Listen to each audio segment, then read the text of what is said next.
আমরা রমজানের যেই জিনিসগুলো পার করে ফেলেছি সেখানে সেইগুলো নিয়ে আফসোস না করে বাকি যতটুকু সুযোগ আছে সেই সুযোগটা কিভাবে কাজে লাগানো যায় সেটা নিয়েই আজকে আলোচনা। তার মধ্যে সবচেয়ে বড় ৩টা সুযোগ রয়ে গেছে আমাদের সামনে। অনেকগুলো সুযোগ আছে ব্যাপক হারে, যদিও মানুষ বুদ্ধিপ্রসূত কিছু সিস্টেমের মাধ্যমে আমরা জানি রহমত, মাগফিরাত আর নাজাত এটা মানুষের বুদ্ধির কারণে। মহান রব্বুল আলামিন যিনি দান করেছেন তিনি এমনটি নন যে রহমত দিয়ে ফেলছি এখন দরজা বন্ধ হয়ে গেছে আপাতত কালকে আসো, এটা মানুষের ধারণা। মানুষের কিছু সীমাবদ্ধতা আছে। মানুষ এখানে আসছে হলো 25 জন, আপনি 30টা ইফতারের প্যাকেট করেছেন, 25 জনকে দিয়ে আরও 5 জনকে দিতে পারবেন। তারপরে যখন আসবে বলবো বাবা প্যাকেট তো নাই, কিছু করার নাই। এটা মানুষের পক্ষে সম্ভব, আল্লাহর পক্ষে এটা সম্ভব না। আল্লাহ হলো বিগয়রি হিসাব, যার কারণে মানুষ বোঝে না। এই উনি নিজের মতন ধারণা করার কারণে বলে যে রমজান প্রথম 10 দিন রহমত, 11 দিনের দিন আর কেউ রহমত পাবে না, তারপরে মাগফিরাত। আসলে এগুলো হলো ভুল ধারণা।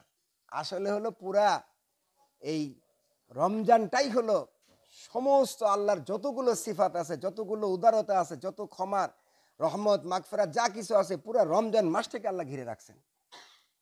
যদি এইভাবে আমরা ভাবি তাহলে রমজানের অর্ধেক পার করার পরেও আমাদের এরকম কোনো টেনশন করার কিছু নেই, মনে হয় আমরা বঞ্চিত হলাম, এরকম না। তো সংক্ষিপ্ত আলোচনায় আমরা সামনে যে 3টা টার্গেট মেন, 1 নম্বর হলো লাইলাতুল কদরের সম্ভাবনা এখনো পুরাপুরি সামনে। যদিও বাংলাদেশের প্রিন্ট মিডিয়া, আকাশ মিডিয়া এই সমস্ত জিনিসের জন্য 27শে রমজানের প্রিন্ট করে আছে যে মহা ধুমধামের সাথে লাইলাতুল কদর উদযাপিত হলো। এটা হলো গত বছরে যা আছে, গত কয়েক বছর ধরে যেটা সেটা করা আছে, কিন্তু আমরা এটা বিশ্বাস করি না। কারণ কি, এইটা হলো গায়েবী বিষয়। গায়েবী বিষয়টা আল্লাহ তাআলা যাকে জানান তিনি জানেন, আল্লাহ তাআলা যাকে জানান না তিনি জানেন না। আল্লাহ রাব্বুল আলামিন মুহাম্মদ সাল্লাল্লাহু আলাইহি ওয়াসাল্লামকে বলে দিয়েছেন যে রমজানের শেষ দশকে তোমরা লাইলাতুল কদর অন্বেষণ করো। তো আমরা জানি যে লাইলাতুল কদর শেষ দশকে, কোনো হাদিসে জোর রাতে, কোনো হাদিসে বেজর রাতে। সর্বোপরি তোমরা যদি খুঁজতে চাও তা রমজানের শেষ দশকে। তা আমরা শেষ দশকেরটাই আমরা মনে করব লাইলাতুল কদর যে কোনো একদিন হতে পারে। আর কেউ যদি শেষ দশকে পরিপূর্ণ ইবাদত করতে পারে তো নিশ্চিত সে লাইলাতুল কদর পেয়ে গেছে তার অজান্তেই। কারণ কি, ওয়াদা আল্লাহ। কিন্তু আমরা মনে করি না যে লাইলাতুল কদর হলো 27শে রমজান। তার মধ্যে একটা চটকদার এবং মস্তিষ্ক বিকৃত করার মতন একটা যুক্তি, সেটা আপনাদের সামনে উপস্থাপন না করলে বুঝতে পারবেন না যে মানুষকে ডাইভার্ট করার জন্য কত কিছু আবিষ্কার করা হয়। সূরা কদরের মধ্যে বিসমিল্লাহির রহমানির রহিম ইন্না আনজালনাহু ফি লাইলাতিল কদর, একবার লাইলাতুল কদরটা সূরা কদরের মধ্যে এই প্রথম আয়াতে আসছে একবার। আবার আসছে লাইলাতুল কদরি খায়রুম মিন আলফি শাহর, আবার 2বার আসলো। তো দ্বিতীয় আবার আসছে ওমা আদরাকা মা লাইলাতুল কদর। তাহলে মোট আসলো কয়বার? 3বার। ইন্না আনজালনাহু ফি লাইলাতিল কদর ওয়া মা আদরাকা মা লাইলাতুল কদর লাইলাতুল কদরি খায়রুম মিন আলফি শাহর। পুরা লাইলাতুল কদরের মধ্যে লাইলাতুল কদর শব্দটা আসছে 3বার। এখন যারা এটাকে 27 নিতে চায় তারা নিজস্ব বুদ্ধি দিয়ে, কোরআন হাদিসে কোনো রেফারেন্স নাই, তারা দেখাইলো যে লাইলাতুল কদর শব্দটা লিখতে 9টা হরফ লাগে। কয়টা হরফ? গুলে মানে আমাদের সময় কম এই জন্য বলে যাচ্ছি। লাইলাতুল কদরি, এই পুরো লাইলাতুল কদরি শব্দটা লিখতে গেলে আরবি 9টা হরফ লাগে। বাংলায় বলে 9টা বর্ণ লাগে, আর আরবিতে বলে 9টা হরফ লাগে। লাম, ইয়া, লাম, গোলতা, এই লাইলাতুল কদরি এরকম 4 আর পরে 5টা, আল কদর, মোট 5টা। এই 5 আর 4 মিলে 9। তো ওনাদের যুক্তি হলো 27শে রাত্রেই লাইলাতুল কদর হবে। তার একটা বড় ইঙ্গিত হলো সূরা কদরের মধ্যে লাইলাতুল কদর আছে 3 বার, আর লাইলাতুল কদর লিখতে লাগে 9টা হরফ। তাহলে 3 নং কত হয়? অতএব 27 তারিখে। বুঝছেন কি না কথাটা? এই কথা শোনার পরে এইভাবে যোগ বিয়োগ দিয়ে যখন আপনি দেখাই দিবেন, তো সাধারণ মানুষ যে, তার পক্ষে এখান থেকে বের হওয়া খুব কঠিন। সে নিশ্চিত 21 রমজানে ধুমসে আরামে ঘুরে বেড়াচ্ছে, সে আর 22 রমজানে সে আরামে ঘুরে বেড়াচ্ছে, সে তো জানে যে যোগ বিয়োগ করে দেখাই দিছে যে 27 তারিখে আছে, তার একদম ধ্বংস করে দেওয়া হলো। ইনারাই আবার যুক্তি দেখায় যে আপনারা শবে বরাতে হালুয়া রুটি খেতে নিষেধ করেন। আরে এটা তো কোরআন হাদিসে নাই, কিন্তু এই উসিলায় যদি ওই দিন মানুষ হালুয়া রুটি খাইতে সমস্যা কি? মানে একদিন খাওয়ানোর জন্য বেদাত আবিষ্কার করে, আবার তারাই আবার লাইলাতুল কদরের মতন ফজিলতকে এটা যুক্তি দিয়ে আবার 27 তারিখে, মানে সম্পূর্ণ বিপরীতমুখী কথা। তো আমরা লাইলাতুল কদর সম্পর্কে দেখব যে লাইলাতুল কদরে আমরা আলাদা কোনো ইবাদত না, ইবাদত হলে যেইগুলো আছে কোরআন তেলাওয়াত, যে সালাত আদায় করে সেই সালাত, যে দান করি সেই দান, একই জিনিস, শুধু ওই শেষ দশকে বেশি বেশি করব, পরিমাণে বেশি, আল্লাহর কাছে বেশি ক্ষমা চাওয়া, বেশি জিকির আজগার করা, বেশি ইস্তেগফার করা। অনেকে বলে যে তাহাজ্জুদ বা এই নামাজের আমরা কোন নিয়ত দিব, মানুষ জিজ্ঞেস করে যে এটা কি নফল দিব না সুন্নত দিব। তা আমি বললাম যে আপনি কোনটা দিলে খুশি হন, আপনি কি দিলে খুশি হন, নফল না কানতে জানি না। আমি তার আপনার করার দরকার কি? আপনি তাহাজ্জুদ পড়বেন, যে নেওয়া সে যেই ভাগে নেওয়ার নিবে, আপনি এইসব নিয়ে টেনশন করতেছেন কেন? আপনার কাজ হলো কাজ করা না, আপনি আগেই চিন্তা করতেছেন যে আল্লাহ আমি নফল দিয়ে দিলাম, আল্লাহ ভুল হয়েছে, আপনার এই নফল সুন্নতটাকে আমি নফল দিয়ে ফেলেছি, এখন এটা নষ্ট হবে। মানে যেইগুলো আমার দায়িত্ব না সেইগুলো নিয়ে চিন্তা করি। এখন দেখেন তাসবিহ পাঠ করে, সুবহানাল্লাহ, হাতে বড় তাসবিহ নিয়ে পাঠ করে। আবার এটাকে সহজ করার জন্য আবার মেশিন বের করছে, যে চাচা কোথায় যাচ্ছেন, তারপরে কি মাছ কিনলেন, মানে কথা বলতেছে দিক টিপতে আছে। হ্যাঁ, আবার দেখানোর জন্য পকেটে হাত রাখে। মানে দেখেন কিভাবে মানুষের ইবাদতগুলো নষ্ট করার জন্য কত কিছু আবিষ্কার হয়েছে। সে বোঝাতে চায় যে আমি জিকির করতেছি, কাউকে দেখাচ্ছি না, এই জন্য মানে টিপতেছে, আবার এইভাবে লুকায় রাখতে বুঝাচ্ছে যে আমি এখানে লুকাইছি। তো এখানে তো বোঝা যায় যে লুকাচ্ছে। তা আমি একদিন বললাম যে আঙ্কেল কত হলো? বলছে যে অনেক হয়েছে। আমি কই না, বলতে হবে কত হলো। কয় না বাবা মেলা। আমাকে মেলা কত বলেন না। তো বলতেছে যে হিসাব নাই। আমি কই হিসাব নিতে গুনতেছেন কেন? আপনার যদি হিসাবই না থাকে তাহলে গুনতেছেন কেন? আপনি ফাও গুনতেছেন। আল্লাহ নবী বলছে, এই আয়েশা তুমি অগণিত জিকির করো, আল্লাহ তোমাকে অগণিত সওয়াব দিবেন। হ্যাঁ, কোনগুলা গুনতে হবে? যেগুলো আল্লাহ তাআলা গুনতে বলছেন। সেটা কি? আল্লাহ নবীর মাধ্যমে জানাইছে ফরজ নামাজের পর 33 বার সুবহানাল্লাহ, ওটা 33 বার করতেই হবে। এখানে আবার কেউ বলে, যারা এরকম গুনতে পারে, গুনতে চায়, তারা বলে যে এই যে 33 বলছে, যদি আমার 34 বারে 32 হয়ে যায়, আমি বললাম তখন আমি আপনাকে 33টা টাকা দিব। গুনতে ভুল করেন তো, টাকা তো ভুল হয় না। তা আল্লাহ যেটা বলছে 33 বার, এটা আপনি ভুল হবে কেন? এটাও আপনার অসচেতনতা। আল্লাহ তাআলা দেখতে চায় যে তুমি 33 বার করো কিনা, অর্থাৎ তোমার খেয়াল আছে কিনা। তুমি এরকম হিসাব করতেছো 33, হ্যাঁ 35 হয়ে গেছে, হ্যাঁ তো 35 হবে কেন? 35 হবে কেন? তুমি কাউকে ভুলে তো 34 টাকা দাও না, 33 টাকা পাইলে ভুলে তো 1 টাকা বেশি যায় না, তাহলে এইখানে আবার 34 হয় কেন? এটা আল্লাহ তাআলা পরীক্ষা, যে দেখি ও 33 বলে কিনা। মানে আমার হুকুম ও 32 নাকি 34, না ও 33ই করবে। ও জানে যে আল্লাহর কাছে পুরস্কার পাবো 33 করলে। তার মানে কি উনি ওই তাসবিহর দিকেই নিতে চাচ্ছে। এই জন্য লাইলাতুল কদরে আমরা যে ইবাদতগুলো করব, যেই আমাদের সমাজে যে প্রচলনগুলো আছে, সে প্রচলন থেকে বের হওয়ার জন্য প্রথম কাজ হলো সালাত যেটা আদায় করব। এই সালাতের জন্য আমাদের দেশে অনেক বই আছে, যেমন মুকসুদুল মুমিনিন, নুরানি নামাজ শিক্ষা, প্র্যাকটিক্যাল নামাজ শিক্ষা, আরও বিভিন্ন নাম। এই নামগুলো মানুষের দেওয়া। ওইখানে আছে 27-এর রাত্রে প্রথম রাকাতে 27 বার সূরা ইখলাস পড়া, অথবা 27 বার সূরা কদর পড়া। শুনছেন কিনা এই কথাগুলা? প্রথম রাকাতে সূরা ফাতিহার পরে লাইলাতুল কদর কতবার? 27 বার। পরের রাকাতে আরো একবার কম, 25 বার। এরকম করতে করতে করতে যখন 27টা সূরা একবার হবে, অত রাকাত নামাজ। বুঝতে পারছি? এরকম আমাদের আছে। আপনাদের জানেন কিনা বলতেছি কেন, যেগুলো আমার কাছে প্রশ্ন আসছে। তো আমি তাকে বললাম যে ওই যে বইয়ে আছে, আপনার 27 বার আপনি নামাজের মধ্যে ঘুরে দেখান। ওয়ালাদ-দাল্লিন আমিন। এবারে পড়েন ইন্না আনজালনাহু লাইলাতুল কদর। তারপরে পড়েন। আপনি এখন গুনবেন কিভাবে?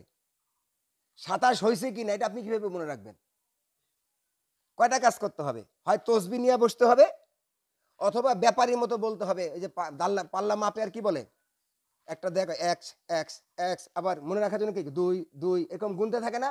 আরতে, আরতে গুনে রাখে। তো আপনার নামাজের মধ্যে বলতে হবে ১, ১ তানাজ্জালুল মালায়েকাতুর রূহু ফিহা বিইذনি রাব্বিহিম মিন কুল্লি আমরিন সালামুন হিয়া হাত্তা মাতলাইল ফাজর ২ এরকম করতে হবে না তো মন থাকবে না তো আপনার। ২৭ করতে গেলে পরে ২৭ বার পর্যন্ত আপনার গুনতে হবে। এখন আপনি কি আল্লাহর হিসাব দিয়ে দিচ্ছেন না হিসাব আল্লাহ নিবে? এই যে আমাদের দেখেন নামাজগুলো নষ্ট করার, উনি হয় তসবিহ পাঠ করতে হবে ২৭টা দানা, এরকম একবার পড়বে আর একবার টিপ দিবেন আর দেখতে হবে ২৭ হলো কিনা। এই তো অর্থাৎ আপনার ইবাদতটা নষ্ট করার জন্য কত পদ্ধতি আবিষ্কার করা হয়েছে না?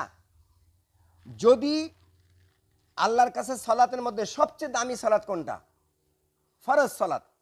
আল্লাহর কাছে সবচেয়ে কিতাব বা মওকুতা সঠিক সময়ে ফরজ সালাত আদায় করা সবচেয়ে দামি। সেই ফরজ সালাতের মধ্যে আল্লাহ তাআলা এতগুলো সূরা বেশি পড়তে বলল না, আর আপনি নফলের মধ্যে এক বিপদে পড়ে গেলেন, এত বিশাল আয়োজন, এর মানে কি? মায়ের থেকে মাসে বেশি পড়ে না?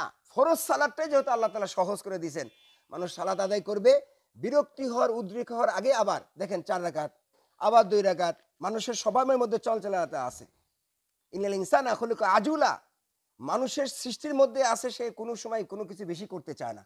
এই জন্য আল্লাহ তাআলা সারা রাত ঘুম পাড়াইছে, সকালে ফজরের সময় উঠে বলতেছে ওঠো, অনেক কিছু করছেন, আরে এত কষ্ট করে শীত থেকে উঠলাম, মাত্র ২ রাকাত ফরজ আর ২ রাকাত সুন্নত, না একটু বেশি পড়ি, পড়া যাবে?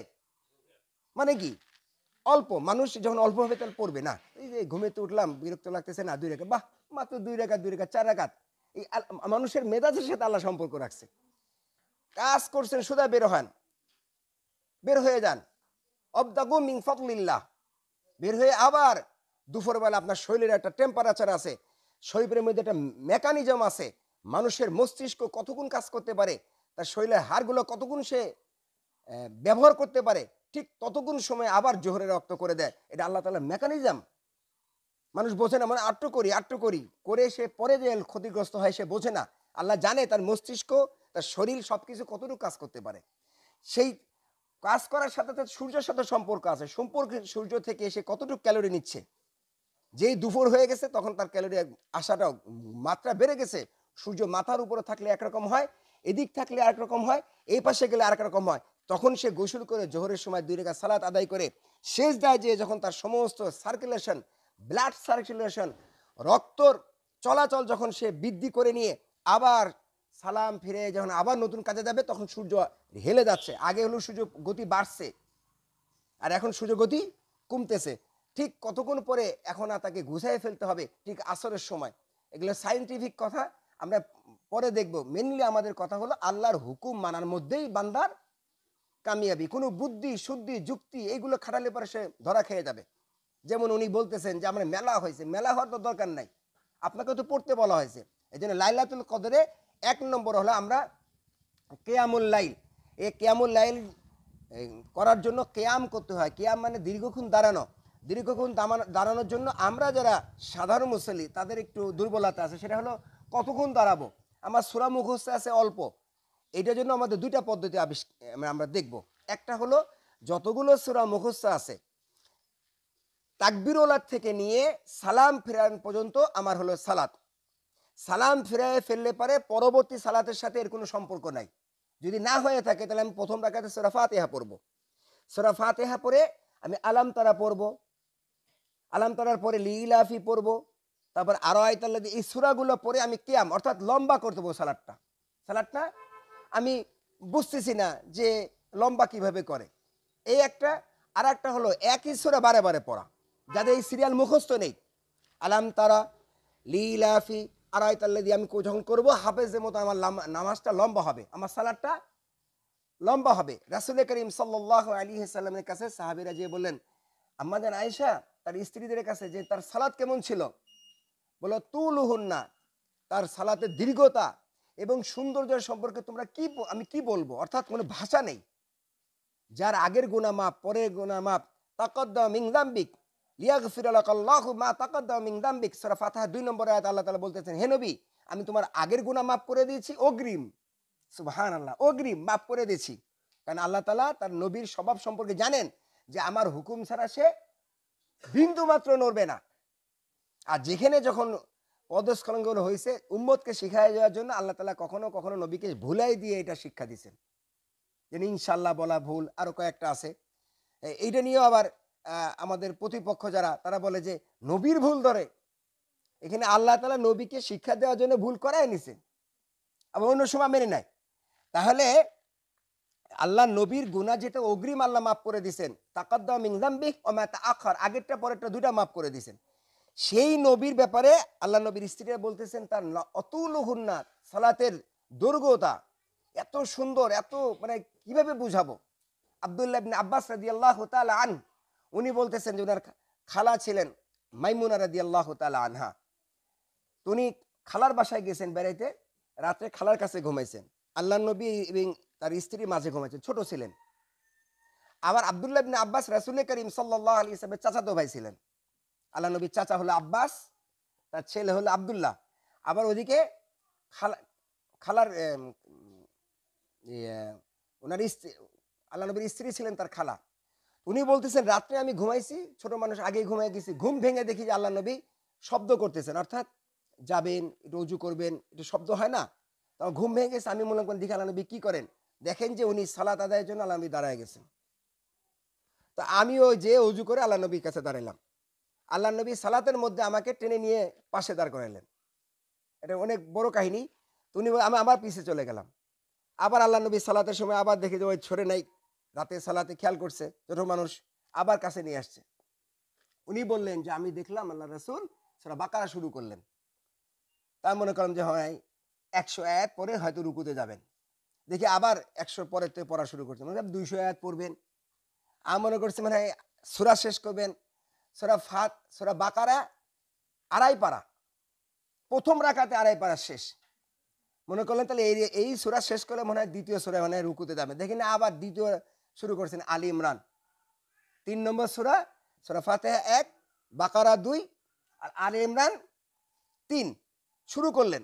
এরকম করতে করতে সূরা আরো এরকম 4 পারা 5 পারা পড়ার পরে আব্দুল্লাহ ইবনে আব্বাস রাদিয়াল্লাহু তাআলা আনহু উনি বলতেছেন যে আমি সালাত শেষ করে ছেড়ে দিয়ে যে আবার শুইলাম আমার খালার কাছে। এই কয় ঘন্টা ছোটবেলা। তখন আল্লাহ নবী সালাম ফিরে বলতেছেন এই কোথায় তুমি কোথায় গেলা? এই কাছে যে ইয়া রাসূলুল্লাহ আমি তোমাকে বারে বারে ডাকতেছি, তুমি পিছনে সরে যাচ্ছে কেন? বললেন যে আমি দেখলাম আপনি আল্লাহর নবী, আপনার পাশে দাঁড়িয়ে আমি কিভাবে সালাত আদায় করি, এই জন্য বারে বারে আপনি কাঁদতেছেন, কিন্তু আমি পিছনে সরে যাচ্ছি। আমি পিছনে সরে যাচ্ছি। আল্লাহ নবী বললেন যে না, সালাত আদায় করার সময় পুরুষরা পাশাপাশি থাকবে, এই জন্য তোমাকে শিক্ষা দিলাম।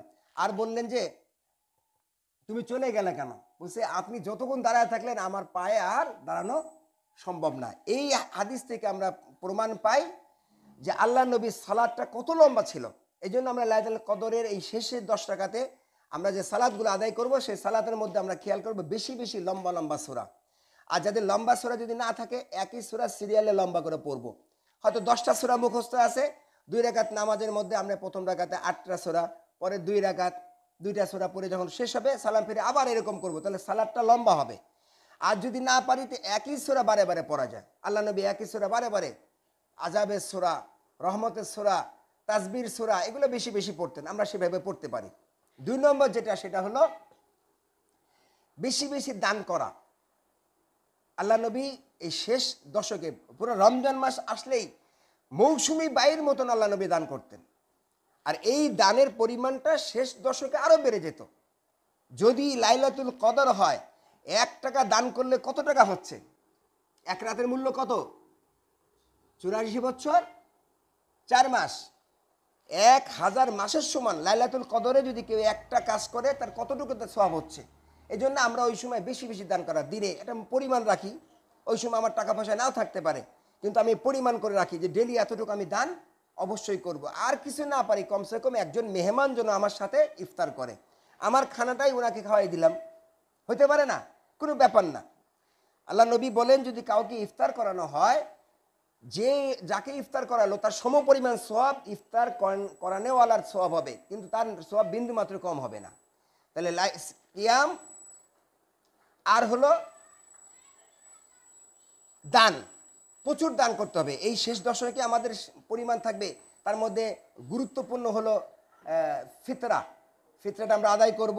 আমরা ভালো করে জানি যে ফিতরা আলোচনা এই জুমার খুতবায় করা মুশকিল, কারণ ফিতরা দিব কিসে? আমরা টাকায় না খাদ্যে। হ্যাঁ, আমাদের বাংলাদেশের মানুষের অভ্যাস হলো যে কোনো কাজ আল্লাহ তাআলা যা বলছে তার বিপরীত চলতেই হবে। যে কোনো কাজ, জাকাত হবে মুদ্রায়, জাকাত হবে টাকায়, কারণ জাকাতের পরিমাণ বেশি হয়।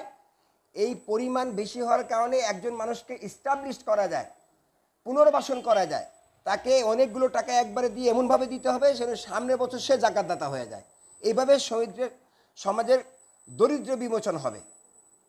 আর ফিতরাটা হলো একজনের পক্ষ থেকে কম, এই জন্য তাকে যদি আমি টাকা দেই তো ওই টাকা দিয়ে কিছু হবে না, এই জন্য তাকে খাদ্য দিয়ে দেওয়া। কিন্তু যে সমস্ত ব্যক্তিরা ফিতরা নেওয়ার উপযুক্ত না, তারা চায় যে ফিতরাটা যেন খাদ্যে না হয়। আমি অনেক বড় আলোচনা বাদ দিয়ে শুধু এটুকুই আমি আসতেছি, যে এই সমস্ত ব্যক্তিরা চায় যে ফিতরা যেহেতু মানুষ দেয় আর আমি ফিতরা নেওয়ার উপযুক্ত না, কিন্তু ফিতরা তো আমাকে নিতে হবে।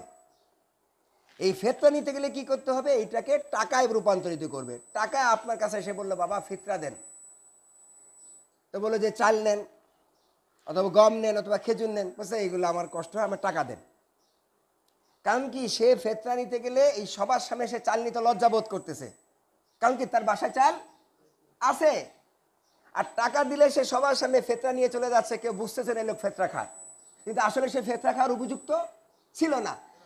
আর যার টাকা খাদ্য প্রয়োজন, যখন তো আপনি তাকে খাদ্য দিবেন সে সবার সামনে হলেও নিবে, অর্থাৎ তার অবশ্যই চাল। আর যে চাল নিতে চাচ্ছে না, সে চাচ্ছে ফিতরা নিব কিন্তু চাল সবার সামনে নিব, ধরা খেয়ে যাবো, সে বলছে ভাই এটা বিক্রি করে টাকাটা আমার দেন। সুবিধাটা বুঝছেন কি না? এক। দুই নম্বর হলো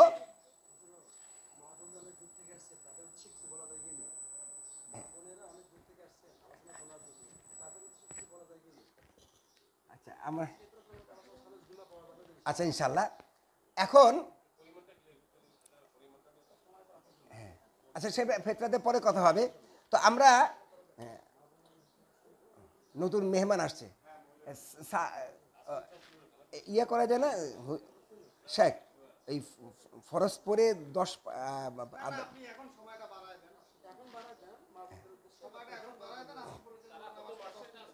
আমি চাচ্ছিলাম যে যে আপনি অথবা আব্দুর রহমান ভাই দুইজন একটু আলাদা যদি মেয়েদের জন্য একটু কথা বলতেন তাহলে ভালো হতো।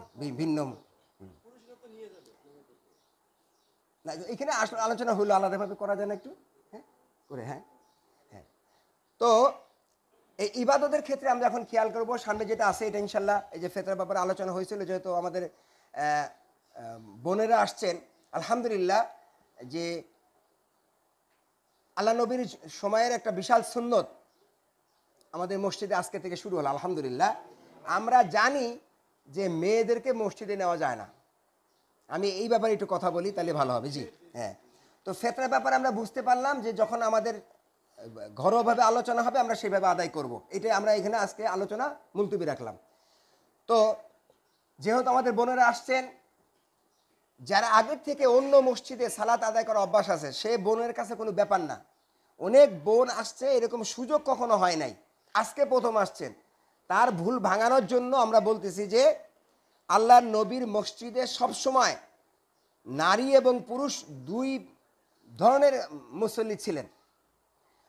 আর আল্লাহর নবীর কথা থেকে মায়েরা, আমাদের বোনেরা যা শিখতেন বাসায় যেয়ে সেটাই প্রয়োগ করতেন। কারণ কি, আল্লাহ নবীর কথা থেকেই তো ওনারা শিখছেন। আর আমরা শুধু পুরুষরা মসজিদে এসে দিনের কথা শুনি, বাসায় যেয়ে বললে পারে যদি সেই কথাটা মেয়েদের ফেভারে যায় তো বলে যে ভাই ভালো হয়েছে, আজকে বয়ানটা মনে হয় ভালো হয়েছে। আর যদি তাদের সুবিধার বাইরে দেয় তখন বলে যে থাক তোমার হাদিস, কারণ তুমি এটা আমার সুবিধার জন্য অসুবিধার কারণে করতেছো। কিন্তু যখনই দুই গ্রুপই কোরআন হাদিস শুনবে তখন এইটা বাসায় বাস্তবায়ন করা সহজ। আমার স্ত্রীর কথা বলি, আমার স্ত্রী হলো জেনারেলি শিক্ষিত কলেজের ছাত্রী, বিশ্ববিদ্যালয়ের ছাত্রী। যখন আমার সাথে বিবাহ হয়েছে, স্বাভাবিকভাবে তখন উনি জানছেন যে সালাত আদায় করতে হবে। কিন্তু আগের সালাত ওরা মনে করতো বাসায় থাকলে নামাজ আদায় করতে হয়, সফরে থাকলে নামাজ পড়তে হয় না, খালি পুরুষের জন্য নামাজ পড়তে হয়, নাকি সফরও মেয়েদের জন্য নামাজ ফরজ। কিন্তু কোনো মসজিদে যে আমার স্ত্রীর কোনো পরিবেশ নাই, নামাজ পড়ার কোনো পরিবেশ নাই, বাধ্য হয়ে আমি কি করতাম, সালাদ যদি একটাই হয় 12:30টায় কোনো মসজিদে যে যখন কেউ আসে না তখন উজু করাই নিয়ে সালাদ আদায় করতাম মুসল্লি আসার আগে, কারণ ফরজ তো। অথবা মসজিদে মুসল্লি বের হয়ে গেলে, কিন্তু তারও তো ফরজ। আলহামদুলিল্লাহ হাতীবান্ধার মধ্যে আর কোথাও আছে কিনা জানি না যে মেয়েদের জন্য 5 ওয়াক্ত সালাত জামাতের সাথে আদায় করার একটা সুযোগ এনে আল্লাহ পাক করে দিয়েছেন। আলহামদুলিল্লাহ, যারা এই আয়োজন করেছেন অনেক ধন্যবাদ। আর মায়েদের জন্য রমজান মাসে যে কথা, সেটা হলো এই ইবাদত করতে গেলে যৌথ প্রচেষ্টার সমন্বয় করতে হবে। খালি এই শেষের 10 দিনে লাইলাতুল কদরে বা দানের ক্ষেত্রে, এই সমস্ত ক্ষেত্রে যদি বোনেরা যদি ভাইদেরকে হেল্প না করে তাহলে ইবাদত করা খুব কঠিন হয়ে যায়। রাসূল করিম সাল্লাল্লাহু আলাইহি ওয়াসাল্লামের দরবারে এক মা এসেছেন, তার ছেলেও আসছে। সালাম ফিরে যখন উনি বাসায় যাচ্ছেন তখন ছেলে বলতেছেন, মা আমি আগে এসে যখন শুনলাম আল্লাহ নবী বললেন যে আজকে থেকে পর্দা ফরজ হয়েছে এবং মেয়েদের পোশাকের উপরে আরেকটা হিজাব জিলবাব পরতে হবে, ভিন্নভাবে একটা পোশাক পরতে হবে, যে পোশাকটা তার পর্দা শালীনতার জন্য, যে স্বাভাবিক পোশাক পরে তার থেকে ভিন্ন একটা পোশাক পরতে হবে। তখন ওই মেয়েটা কথা শোনার সাথে সাথে মহিলা বসে পড়ছেন রাস্তার একদিকে মুখ করে। বললেন যে মা তুমি বসে পড়লা? বলছে তুমি জানো যে মেয়েদের পোশাকের পরিহিত পোশাক, পরিধেয় বস্ত্র থেকে উপরে আরেকটা পোশাক পরতে হবে, আমি তো সেটা আজকে আনিনি। তুমি যেহেতু শুনছো আল্লাহ নবীর কাছে যে আলাদা পোশাক পরতে হবে, তুমি এখনই বাসায় যাও, তুমি এখনই বাসায় যাও, আর একটা জিলবাব নিয়ে আসো, একটা হিজাব নিয়ে আসো, আমি পরবো তারপরে যাবো। বলছে না, এটা তো বাসায় গেলেও হবে, তুমি এখন শুনছো। বলছে না, দেখেন মায়েদের ইমানের কি তেজ। উনি বলতেছেন আল্লাহর নবীর কথা, আল্লাহর আদেশ আমার কানে আসছে যে মেয়েদেরকে আলাদা পোশাক পরতে হবে, এই কথাটা কানে আসার পরে আমি আর একটা কদম আল্লাহর হুকুম ছাড়া কীভাবে পালন করি। উনি ওখানে বসে পড়ছেন। তার মানে কি, আমি আল্লাহর কথা শুনছি, আল্লাহ নবীর আদেশ শুনছি যে পোশাক পরতে হবে, আমি এইখানে আর একটা কদম আল্লাহর হুকুম ছাড়া আমি দিব না। তা আমাদের মা বোনদেরকে আমরা পরামর্শ দিব যে এই দুনিয়াতে আমরা যতদিন আছি, সামনে চলতে গেলে এই উভয়ের পরস্পর সহযোগিতা ছাড়া কখনোই সম্ভব না। কোরআনে আল্লাহ তাআলা বলে দিয়েছেন, যখনই যতগুলো জামার সিগা সম্মিলিত আয়াত আসছে প্রত্যেকটা আয়াতের মধ্যে মেয়েদের কথা আছে, অর্থাৎ দুইজনকে একভাবে চলতে হবে। এই জন্য সামনে লাইলাতুল কদরের জন্য আমরা যে ইবাদতগুলো করব, সেই ইবাদতে পরস্পর সহযোগিতা করব, দানের ক্ষেত্রে যে সহযোগিতা করব, একটা পরামর্শ করব যে আচ্ছা ঠিক আছে আমরা কতটুকু দান করতে পারি, এই ঈদে আমরা না একটু কম খরচ করলাম, খরচ করে এইগুলো আমার প্রতিবেশীকে দিব। যখন পুরুষ একলা করবে তখন নারী বলবে যে আমাদের ঈদে একে দিতে হবে, একে দিতে হবে, আমার বোনকে দিতে হবে, ভাইকে দিতে হবে, এইগুলো দিতে হবে, আমরা পারতেছি না। এই জন্য দুজন পরামর্শ করে আমরা যখন আগাবো, তখন আমাদের যদি সন্তানরা কোনো পোশাক না পায়, আমাদের নিজেদের কোনো পোশাক না হয়, আমরা যাদেরকে নিয়মিত দিতাম তাদের না হয়, যাদের নিতান্তই নেই, এই ঈদে যারা না খেয়ে থাকবে তাদেরকে যে আমি যদি প্ল্যান করি যে আমার সামর্থ্য অনুযায়ী এই পরিবার, আমাদের পরিবারের প্রতিবেশীর মধ্যে 10 জন গরিব লোক আছে, এরা মানুষের বাড়ি কাজ করে, বাচ্চাকে কাপড় দিতে পারে না, আমরা এই 10টা ছেলেকে বাছাই করে নিই, 10টা বাচ্চাকে বাছাই করে নিই, তো বাড়ির মহিলা যদি এটা সুযোগ দেয়, ওই পুরুষের জন্য এটা করা খুব সহজ হয়ে যায়। আমরা এই ঈদ এইগুলোই করবো। আর যেইটা আমাদের মায়েদের ভিতরে বেশি বেশি করে সেটা হলো ঈদে আমাদের নতুন কাপড় লাগবেই। আছে না একটা কথা, এই নতুন কাপড় লাগবে, এইটার পক্ষে সুন্দর একটা জাল গল্প আছে, জাল হাদিস। কি সেটা আমরা সবাই পড়ছি, আমি আপনাদের সামনে একটু চুলচেরা করে দেখাচ্ছি। সেটা হলো আজ ঈদ, মনে আছে গল্পটা? আজ ঈদ, মদিনার ঘরে ঘরে আনন্দ, পথে ঘাটে ছেলেদের কলরব, সব জায়গায় সবাই আনন্দ করে যাচ্ছে। আল্লাহ নবী সালাত আদায় করে দেখেন একটা এতিম ছেলে রাস্তার পাশে কাঁদতেছে। মনে আছে গল্পটা? এটা 1 না 2 এর মনে হয় গল্পের মধ্যে আছে। বলছে যে তুমি কি কাঁদছো কেন? আমি এতিম, তোমার পোশাক নেই। বলছে আমার বাবা নেই, মা নেই। তখন আল্লাহর নবী তাকে নিয়ে গেলেন, নিয়ে যে বা আয়েশাকে বললেন আমি তোমার, এটা তোমার মা, আমি হলো তোমার বাবা। আর তাকে নতুন পোশাক দিলেন আর শ্যামায় মিষ্টি খেতে দিলেন। গল্পটা শুনছেন না? খুলছেন কি না? এই গল্প বললে ব্যবসায়ীরা এমনভাবে সারা বছর প্রোডাক্ট তৈরি করে, ঈদের সময় একসাথে কোটি কোটি টাকার ব্যবসা করে। প্রত্যেকে মনে করে এই হাদিসে যেহেতু আছে নতুন পোশাক আর শ্যামাই লাচ্চা খেতে হবে, অতএব জান যায় যাক, ইবাদত যায় যাক, তারাবি ছোটে ছুটুক, শেষের 10 দিন এতেকাপ করতে পারি না পারি, আমাকে নতুন পোশাক লাগবেই, যেহেতু ওই হাদিসে আসছে। আর এতিমকে আমার এতিম শ্যামাই খাওয়াইতে হবে। সব এইখানে হাদিসটা মিথ্যা কথায়, গল্পটা মিথ্যা। কারণ কি, নতুন পোশাক কিনতে হবে এটা শিখাইলে কেন? আয়েশা রাদিয়াল্লাহু তাআলা আনহার কোনো সন্তান ছিলেন না, জানেন আপনারা? আয়েশা রাদিয়াল্লাহু তাআলা আনহার কোনো সন্তান ছিল না। তাহলে ওই বাচ্চাকে নতুন পোশাক দিল, তার সন্তানের পোশাক। আয়েশার সন্তানই তো ওই মাপের নাই, তাই সন্তান পোশাকটা কোথায় পাইল? ওইখানে আছে নতুন পোশাক দেওয়ার পরে সে খুব খুশি। আর একটা কি, শ্যামাই তখন আবিষ্কার হয়েছে, শ্যামাই আবিষ্কার হয়েছে কিনা আছে, মিষ্টি সেমাই দিয়ে তাকে মুখে মিষ্টি। হ্যাঁ না, আমার কথা ওইটা হবে কেন? অর্থাৎ আপনাকে নতুন পোশাক পরতে হবে, এমন একটা গল্প পড়ে দিছে ওয়ানে, সবাই দৌড়াচ্ছে ওদিকে। যেমন আমরা সবাই মনে করি যে আমি মারা যাওয়ার পরে যদি মসজিদের পাশে আমার কবর দেয় কত সুন্দর হবে, তেমনিভাবে ঈদের আমেজটাকে আপনি জানেন, সারা বছর মানুষ যত ইবাদত কামায় দেয় তার চেয়ে বেশি কামায় দেয় রমজান মাসে। কারণ রমজান মাসটাই হলো পুরো বাংলাদেশের ব্যবসায়ীদের জন্য বিশাল আমেজ। চকবাজারে যাবেন, 10টা 11টা পর্যন্ত তারা ইফতার বিক্রি করে। অর্থাৎ একটা আস্ত খাসি, আস্ত গরু, 1 রান, এইগুলো দিয়ে ইফতারের 3টার দিকে আপনি ওইখানে 2টার পরে ঢুকতে পারবেন না রাস্তায়। আমি ঢাকা লালবাগ চকবাজারে লেখাপড়া করছি, আমি হেফজে পড়ছি চকবাজার চাঁদনীঘাট। তখন ছোটোবেলায় দেখতাম, তাকায় থাকতাম কি সুন্দর রান্না করে। আর ইফতারের এই রান্নাটা রাত 10টা 11টা পর্যন্ত থাকে। পুরাতন ঢাকার নতুন ঢাকার লোকগুলো গাড়ি নিয়ে এসার পরে ঢুকে এইগুলো কিনে নিয়ে যায়। অর্থাৎ রমজান মাসে ইবাদত বাদ দিয়ে শুধু খাওয়া আর খাওয়া। আর মায়ে বোনদের জন্য একটা খেয়াল রাখতে হবে, দেখেন সেহরির সময় উঠে, এটা আপনারা করেন কিনা না জানি, আমার মা দিয়ে বলতেছে, আমার মা সেহরির সময় উঠে সুলা বুটটা ভিজাই দিতেন। ওই যে বুট রান্না করে না, ওটা কি বলেন আপনারা? বুট বলেন, আমরা বলি সোলা। সুলা বুটটা ভিজাই দিতেন, কারণ শব্দ হয়তো পাতিলের মধ্যে পড়তো। আমরা মা কি করো, কখন বুঝতাম যে মা এটা সোলা ভেজাচ্ছে। অর্থাৎ রমজান মাস আল্লাহ তাআলা দিয়েছে না খেয়ে গরিবদের অনুভূতি শেখানোর জন্য। আর আমরা ইফতারে কি খাবো, সেহরির সময় ভিজায় রাখতেছি যে টার্গেট কত। কি বুঝতে পারছি কিনা? এই সোলাটা কখন খাবো? ইফতারিতে। প্রস্তুতি কোথায়? এখনো রোজা শুরু হয় নাই, সেহরি খাইতেছে এখন থেকে প্রস্তুতি দিয়ে আমার। অর্থাৎ যেমন আল্লাহ তাআলা জীবনের আগে মরণের চিন্তা করতে বলছে, আমরা ইফতার করার আগেই প্রস্তুতি নিচ্ছি না, এরকম না। অর্থাৎ আমার ছেলে মেয়ে, আমার পরিবার সবাই যেন জানে যে এই রোজার মাসটা আমরা কমসে কম গরিবের অনুমতিটা যেন পাই। আর সেহরির সময় কতটুকু খেতেন আল্লাহ নবী?